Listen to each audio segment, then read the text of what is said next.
Welcome to the Developing Dads podcast, episode number 76. On this fine Sunday morning, and we're rushing to get one in before the Monday deadline. Thanks for joining us. Today we're going to be speaking about the modern day dad. And this topic came about because we're a bit stuck for ideas, so I thought I'd ask ChatGPT what dads are struggling with these days. And the response was, pressure to be jack of all trades. Modern fathers take on many roles than previous generations and are expected to be more engaged and involved in their children's lives. So I thought, let's delve into that in the podcast. Anyway, as I said, thanks for joining us. Like we always do, ask each other how we are. Hopefully, if you're watching on YouTube, you can see I've got a high definition camera now. And I was saying to Gordon that I had to go and shave just before because I looked a bit of a mess. But I'm nice and shiny now. So you always look a bit of a mess, to be honest, Neil. I'm not going to lie. You know, nothing's going to cover that up. Thanks, Gordon. Anyway, it's been a week, maybe just over a week since we last spoke. How you doing? What you been up to? Yeah, thanks for the lovely introduction, Neil. It was delicious. Good. Yeah, we've been playing around with like improvements of the pod, I guess, just from a technical perspective, because it's fun. It's toys, right? It's kind of a fun thing to do. And I saw this thing called a Rode Streamer X, which means you can basically do 4K on Riverside, which just, I don't know why I'd need that, but I'm going to do it. So I got one of those, and I'm going to give Neil my other little USB audio device thing. And then Neil discovered that our mum doesn't actually use the camera that she's bought. And Neil managed to somehow like wangle his way to get another freebie. Does anyone else who's listening to this podcast have siblings that just get freebies? Another freebie. especially younger siblings. It's all they get is freebies. And here's me just surviving on my own in London, trying to make his way in the world. So Neil's got himself a freebie, and I had to buy my little streamer deck, That's just the way it goes, I guess. But no, Neil, I'm fine. A pretty hectic week. I mean, it's just kind of been like I wanted to do a podcast, but then got back late because I came back from Belfast this week. And then early in the week, I don't know what else happened. There's something else that happened that I couldn't do it. So it's just been kind of a mix of stuff, really, bouncing around kind of since so Monday was Olivia Day, Tuesday was a work day, so trying to catch up with all the stuff. Wednesday was a travel day to Belfast. Thursday was a travel day back. Friday was a shoot day, and then yesterday was a shoot day in Birmingham, and then today I'm off to watch Fulham play Manchester United on the last day of the season. Wow. I didn't know they're in the same league as Manchester United. That goes to show you how much you know about football, Neil. Yeah. It's called the Premier League, if you've ever heard of it. So last game of the season, get some redemption from the FA Cup debacle that happened when they had 3 players sent off. And yeah, to be honest, that's kind of my week. Like, I did have a pretty cool thing of going to Belfast. I kind of drifted over that, where, to be perfectly honest, I'm trying to drum up business for my little Greenhorn creative agency. And one individual I was quite keen to try and talk to and have conversations with. And I think sometimes the stars can align to some extent. And I'm starting to discover more and more about what my actual skill set is, because sometimes I'm thinking what do I do? Yeah. And it's not so much that I don't know, because I could do the thing. It's just, how do I explain it to people that don't know I do the thing? And it was kind of trying to extrapolate that a little bit. So I'm still working on that a bit, but it was, in a sense, I'm looking for more individuals to come on board for the agency to get editing done and things. And I think realistically what's happening is I'm realizing people are going to be buying into the ideas and strategy. And realistically, the editing bit is just kind of like it's an add-on service that they'd need anyway. So, yeah. And it's expected as well. Like, everyone expects you to be a good editor. Yeah, so that's kind of like the side thing. So that was kind of cool. And it was also kind of cool because I've hung out with I've got friends that are rich. But there's this kind of thing about having come up through the industry with this person. We kind of were similar kind of ages, kids, bought houses, all that kind of thing, got married. and it's kind of interesting to see where they've gone, what they've done, and the kind of trajectory and all that kind of stuff, and what it's turned into, to be honest. With a level of bullish aggression and confidence and timing and luck and all those kind of things, and product fit. So yeah. And then I had fun. I still really enjoy the in-person thing, like talking to people. This week's been quite an in-person week where I went to Belfast, obviously I've chats and stuff, but also a shoot on Friday where it was setting up a YouTube setup for a client. And by the way, I made £180 just in Amazon affiliates because of all the gear they purchased, which is kind of a fine, that's mad, a funny and fun side effect. And also, I sold some stuff on Facebook Marketplace, Neil. Nice. Has that been going better than offering you like half the value? So I've sold 3 out of the 6 items that I've had listed, all at asking price. Nice. No negotiations, because I'm not a negotiator, Neil. I've set the price. But yeah, it's gone. That's been fine. Like, it's kind of interesting. It's kind of weird because you're meeting people you've never met before, from all walks of life, from all different backgrounds, and you're never going to be mates. But you're all having like these, and some people really want to have like a conversation with you, and other people don't, and you're just kind of like, what yeah. Why are we wasting precious time here? Just check the thing, does it work, and buy it. So anyway, that's my week. How's yours? Nice. Yeah, pretty standard week. Just work. I got a nice surprise on Thursday when my boss told me that it was a bank holiday Monday. So I'm off on Monday, which is a 3-day week for me. What's nice. That, Neil? What's a bank holiday weekend? What do you mean? Was a bank holiday? You get a Monday off. It's a long weekend. Oh, self-employed. Now I have no idea what you're talking about. Yeah. Anyway, Wednesday night was probably a highlight. Went out with Craig and Cameron we usually just like find a curry house or go for beers, but we decided to be a bit more upmarket and go to a French wine restaurant and have lots of nice wine and like I can't never say the word, but a meat and cheese platter. A charcuterie board. Yeah. Tell us from Aberdeen. So it was really nice. Bit of a sore head on Thursday, but that's the I've lost my words, Gordon. Who took the menu and went, I know what I'm talking about? Craig knows quite a lot about, well, I say quite a lot, no idea. Craig knows a bit about wine. I chose the first white wine, which was Sancerre, which was very nice.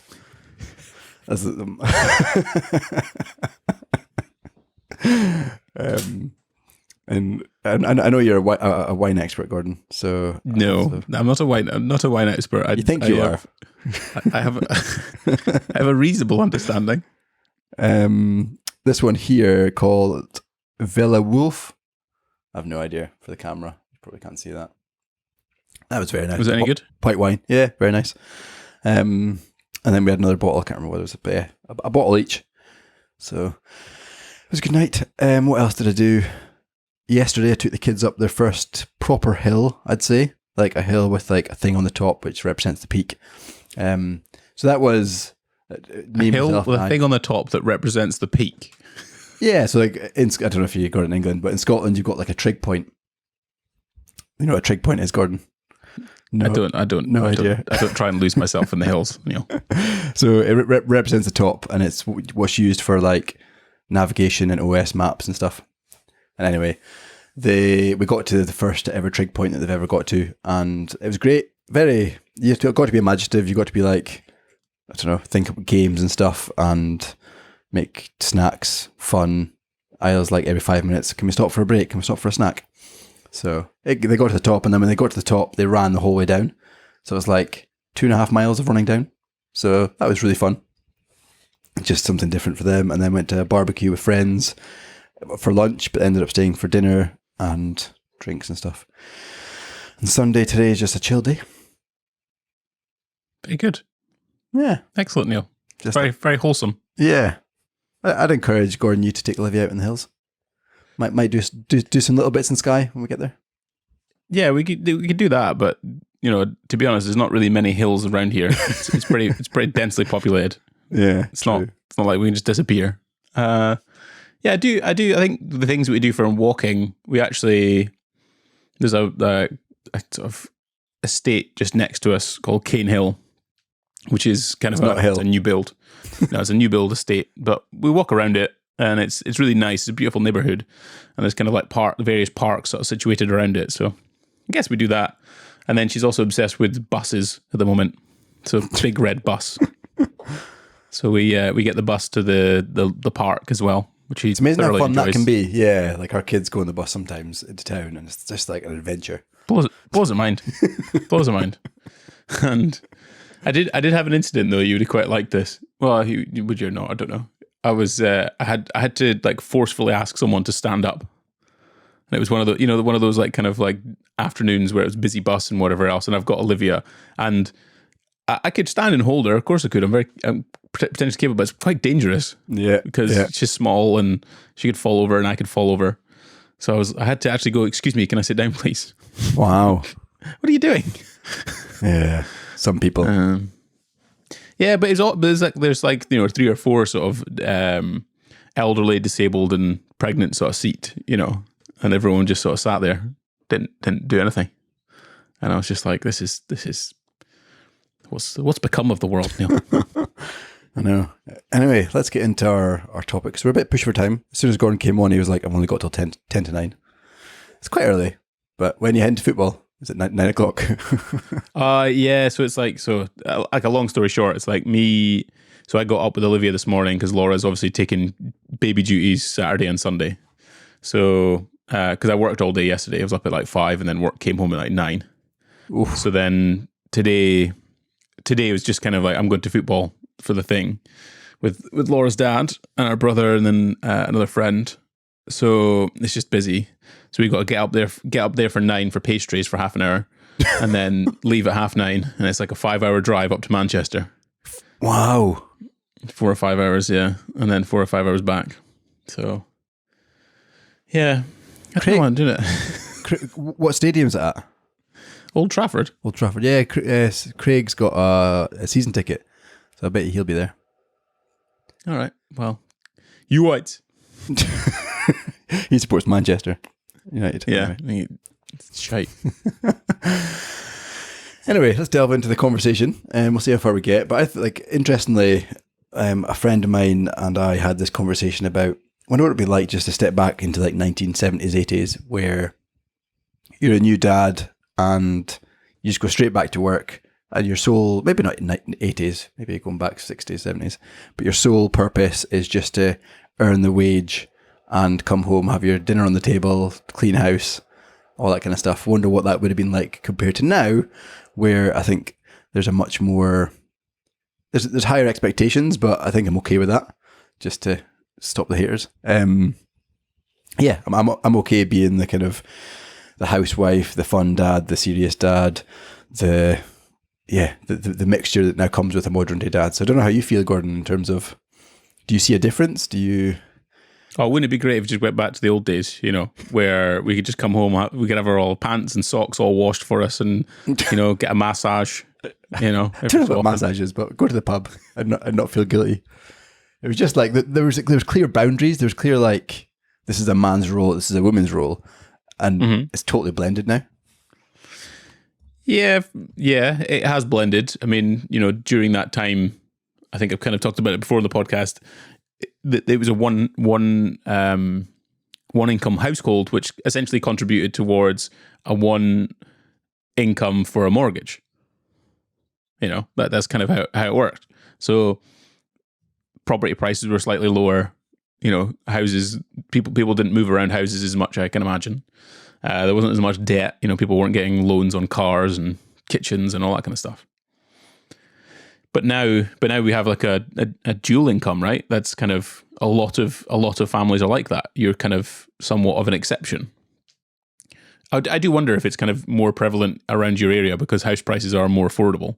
But certainly in London, like all of our friends are, dual income households, certainly from a family and baby perspective. So I think that then just you have to naturally spread the burden. Like it's just an evolution of capitalism and the economics of the society, right? If you want a big shiny house and someone else is willing to compete and they've got 2 incomes and you've only got one, then the person with the more money is going to win, or the couple is. So I think there's partly this. It's just become an evolution because of the fact that we all want to have bigger, shinier objects and improve our statuses, if you will, from some extent. But it's kind of interesting we're having this conversation now, because my trip to Belfast was kind of an interesting one, because we're kind of similar ages, and we were talking about marriage and kids and that kind of thing, and the family setup they have was almost like a business transaction conversation, where they sat down and said, look, this thing that I'm building, I think it's got legs. I think it can go really, really far. The thing that you're building, maybe not quite we can't leverage as much or make as much money doing it. So why don't I take care of business and you take care of the family and the home? Wow. And that was the discussion. And that's how it works. Have they got kids? Yep. Yeah. One. Wow. But it does lend itself down the road of some things where they operated in very much a traditional gender role kind of setup. So there's some levels of like, I take a Monday off and I have time with Olivia. That's like me and her time, which still is pretty rare as a parent overall. So you then miss all those kind of things if you're very much involved in the business and working and whatever else. It's like there's not much either side of that, right? It's like wake up, start work, go to bed, like come home, she'll be asleep, work, go to sleep, wake up, do the same thing the next day. So I don't know where I was going with that. I think I was kind of on a journey of why I think the gender roles are the way they are now. It's quite a good realization in terms of capitalism and even property house prices and stuff. And especially, you're right, around where I live, it's very common to have just one parent working. And I would say there's also kind of pockets of people that are doing the very traditional way of the dad just gets to earn the money, and almost I see it as a separate life to the kids and the wife. He gets to kind of, go to the pub, go to the football, and the wife expects to have everything on the table. But yeah, I guess my experience is Rebecca decided not to work. We kind of mutually agreed that it wasn't viable for childcare, especially when you get into the twins realm. But even with Isla, Rebecca did a year with Isla working, and then we moved down here, and it just wasn't. We didn't really need it because rent prices down here were so cheap, and B, it allowed me to progress a bit more. Maybe that's selfishly, but Rebecca understood that, look, I'm probably going to be the main earner for years and years to come. So if I can invest my time and invest my kind of work into getting a better career, getting more money, then that's going to help. So she took all the burden of Isla being sick or Isla needing to come back from childcare, or if Isla had groups to go to, she would just do all that kind of stuff and leave me to travel with work or go out on a night out with the bosses if I needed to kind of socialize, all that kind of stuff. So yeah, I don't think we directly had that conversation of my career is going to go further and we're going to earn more, but certainly in the back of my head, I appreciated Rebecca doing that, almost like a sacrifice of allowing me to progress further. Don't know what you think about that. It's kind of like there's a for every action there's a equal and opposite reaction, and there's still although you do get to go to work and you go and do something else, because that's all you're doing. You are just going to do something else, and that something else is the thing that keeps everyone going. Yeah, like if you don't work, Neil, that's it. Like, there's no mortgage, there's no house, there's no food. Yeah. Right. Closing the and back. there's also a burden to that. Like I have to say that I have to say this, but I don't know why. I'm not saying that motherhood and being a parent is easy Or burdenless. Or burdenless, quite frankly. But at the same time, like going to work is hard. Like it's hard. It's hard to have that realization that you are the one that's has to make sure that this ship keeps fucking sailing. Yeah. Like it's got to keep going. And my work can be of the three things that I'm trying to look after, or three things that I'm trying to maintain, my work life, my relationship and my kid. Like, which one of those? This was a friend that talked to me about this. It's one like, which one of those is going to fire you first? And it's going to be work, right? Work can get rid of you before your wife. She might get rid of you, but who knows? and then your kid, right? So there's a real burden of that, I feel, and that pressure. And I felt that certainly during the period of which Laura was on maternity leave. It wasn't crippling, but I was still in the back of my mind. I was like I've got to. This is serious. Like, I've got to make this work now. Like, it's not. We're not playing here. We're not having just a bit of fun. Yeah. This is the real world. And there is a bit of that where, at the end of the day, we are a dual household, and at some point someone's got to take certain roles and command certain situations or take control of certain things. And if that means one of us goes to work, also, like, the benefits for a father in this country are horrific. You don't get anything.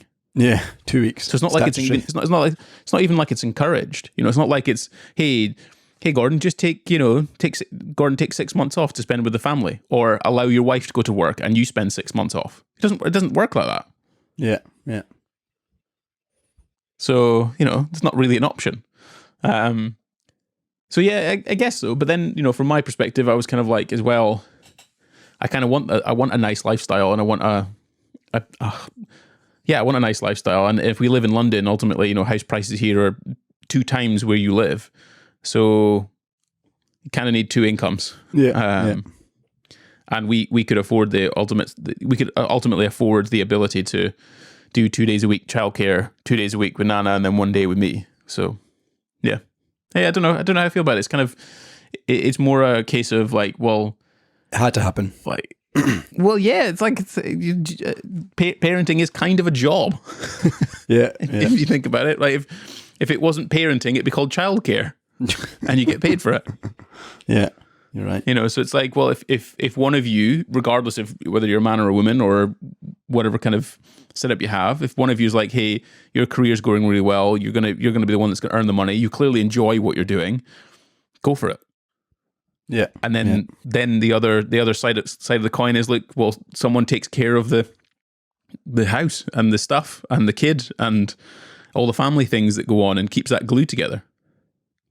Yeah. It's just a reality, I think. I think one of my points was, I think it was inevitable, especially when you talk about the whole kind of property thing and capitalism. It was inevitable that the dad has got to step up, and not necessarily step up, but just wear multiple hats and do different things than he would have maybe. But 50, women have 60. to do that now, Neil. Like, yeah. I really feel for Laura at times, because she juggles not only now the burden of being being someone who is part of the breadwinning task force, if you will. Yeah. But she also has this kind of want to be a present mother. Very present mother. And yeah. I'm also not to say that men in the generations of 60s and in the 60s and 70s and 80s, did they not feel some sort of issues of not being a present father? Yeah, it's an interesting. Like, maybe they did. Yeah, and they didn't have a choice. Maybe they did. They absolutely didn't have a choice. And there was a cultural aspect, and maybe there's some patriarchy or whatever else is going on. But I'll bet there'd be a bunch of blokes, if they had the choice, they'd be like, off you go, wife, you're off to work, I'm going to stay at home. Yeah. Because they didn't like their work, or it was dangerous. Because, there's a lot of coal mines and steel mines and all those steel works and all those kind of things. Like, you died at work during that time. And work was very different. You had to go away for 12 hours in the day. But now, work a lot of the time. Now you can play ping pong, Neil. A lot of my friends, certainly work from home most of the time now, and they can pick up the kids at school and the dads and stuff. But yeah, I'm glad it's gone this way, and I think both the male and the female bring different qualities. So and I think it's important that the kids see, like, I can cook a good dinner, or I can do some cleaning, or I can put the washing out. And I think for generations to come, I think like the whole kind of man versus woman thing is just going to get forgotten about, and just it has to, though. It kind of has to, like, it's called teamwork.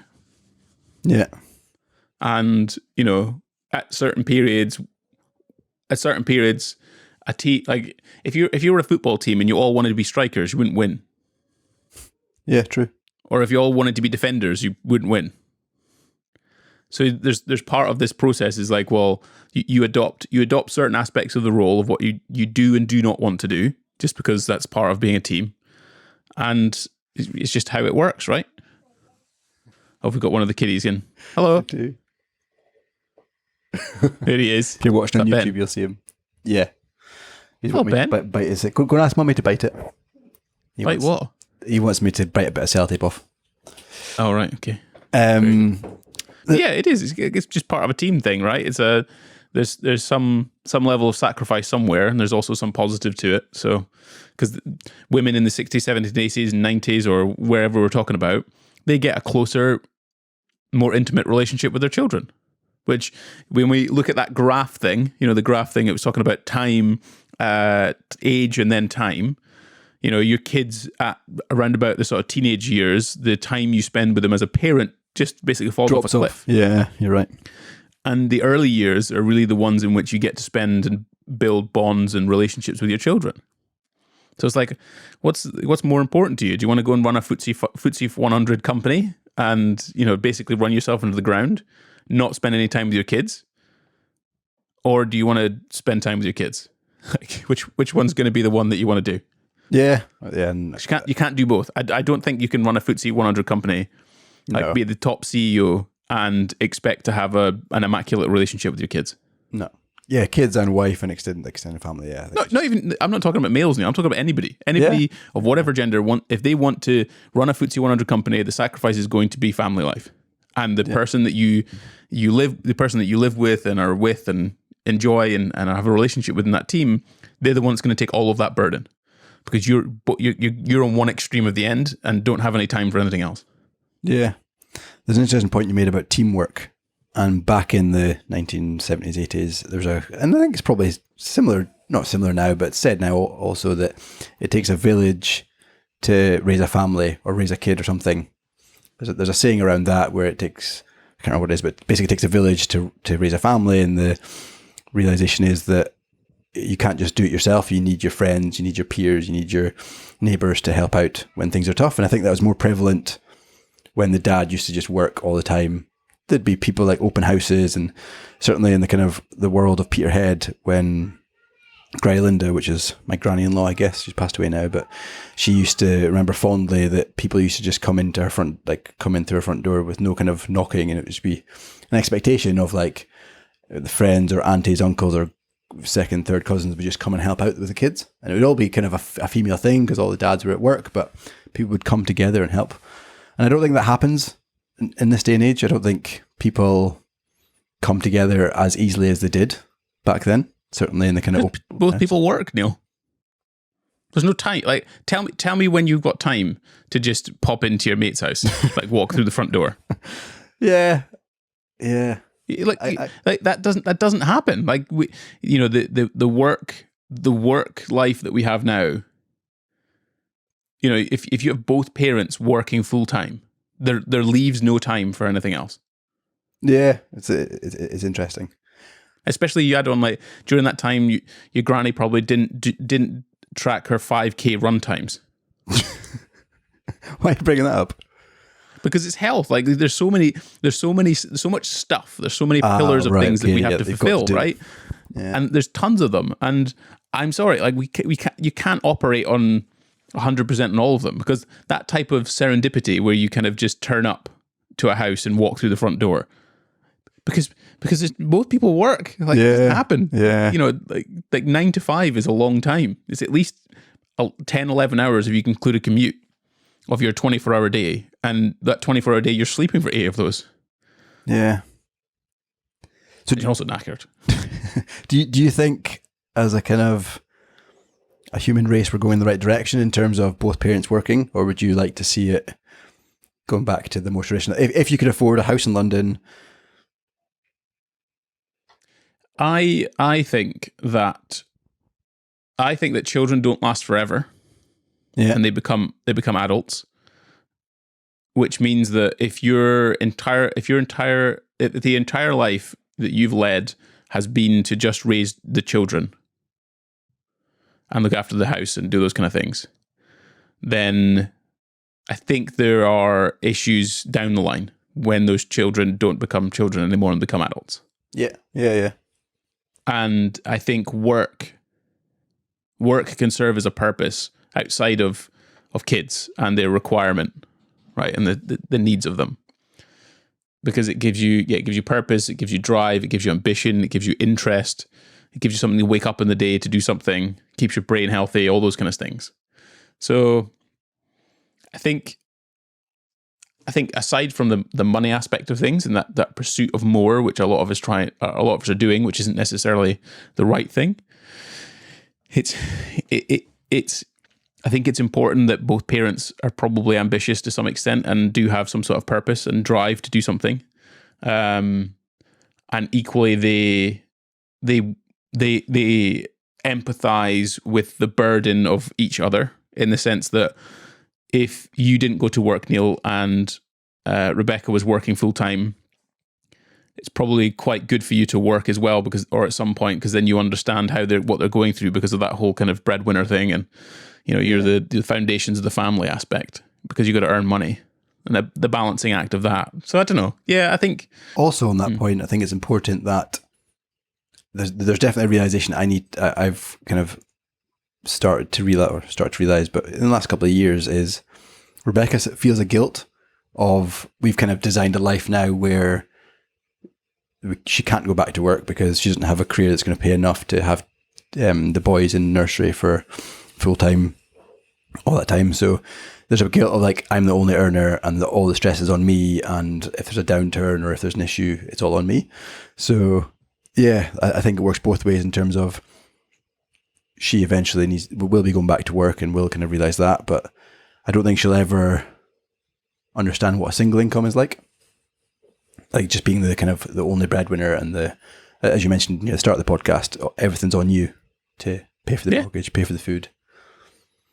It is, and that's, again, I can't stress that I don't think we're saying that motherhood or parenthood, when that is your full-time pursuit, is easy. It's not at all. It's one of the hardest jobs in the world. Yeah. But yeah, it's kind of it's that balance of, ultimately you're a team, and sometimes we've got to lean on each other for certain things, and also I guess what you want, like when having a discussion together, because we're talking about this as modern dad and the jack of all trades stuff and the things that you've got to be able to do. I think there's a huge positive aspect that men are more involved, or are being pushed to be more involved in their children's lives. Yeah. That they aren't just the bread. This is important. Their utility isn't in just their doing. Like, their utility isn't just being able to go to work and being strong and powerful and unemotional. Yeah. Like a man's utility now is being all of those things, because they are emotional and they are caring and they are capable of hugging and kissing and cuddling and playing. They're not just capable of going to work and earning money. Yeah. I think that's a really strong message that, it needs to be said in society now, is that we've spent so long as men being told that we have to man up and be powerful, and we've got Zelensky on the TV in his army outfit, kind of being all masculine and powerful, right? Yeah. When I bet inside he's terrified. Yeah. He's terrified for his family. He's terrified for his nation. He's terrified for his friends. But, equally we have that. Even if we're going to work and we're working really, really hard and, earning a paycheck, that's not the only thing we're good at. We can still be caring and whatever else. So I think there's some lessons in that, to be honest. Yeah. I think on that note, it's a good reel, Gordon. I'll capture that one. But I think we should maybe wind up the podcast, because I don't think we can top that message. All right. And you're in a rush. Yeah, I know. It's a bit of a short one today. I'm sorry. But yeah, no, it's these kind of things. I feel relatively passionate about it, just because I think it's somewhat of my own, this is a bit of a wanky term, but my own personal journey in trying to figure out, what is masculinity to some extent, because it's very evolving. It's very changing in this kind of world where 1 minute we're told we are misogynists and patriarchs and we control the world, but yeah, I don't see it like that. I see it like the world is changing, and I'm, you know, if Laura wants me to stay at home and look after the babies, then sure, right? Like, I'm not. This isn't a war. This isn't a battle between us. It's a team. It's us. We work together to raise a wonderful family. So yeah, I feel quite passionate about that kind of thing, because it's like, I'd love it if Laura finds an amazing job that she loves to do. She loves it now. Like, she said to herself that she's living her childhood dream of being, you know, Willy Wonka, basically. Nice one. And I'm fully supportive of that, Neil. If I can hold down, if I can make sure that I'm still earning money through my business, but at the same time, you know, take care of Olivia at certain times, or pick her up, you know, from nursery, or drop her off because it's easier for me to do so, whereas Laura needs to go in early or go away or whatever else. I'm well up for that, Neil. Like, that's sorry, I've gone on a bit, but yeah. Nice. No, I agree. Hopefully everyone's enjoyed that short but sweet episode, and you can find us in all the usual places, podcast platforms. Also, Instagram's doing well. We seem to be getting random spikes throughout the week of like listeners or downloads, which, I don't know, maybe it's to do with Reels, maybe it's to do with YouTube, who knows. But if you're a new listener, thanks for joining, and feel free to give us a 5-star review. Hope you enjoy the high definition camera. It certainly freaks me out when I look at all the like lines and stuff I can see in my face. It's still in 720p. I don't know, what did you use to set it up? Was it the Canon webcam?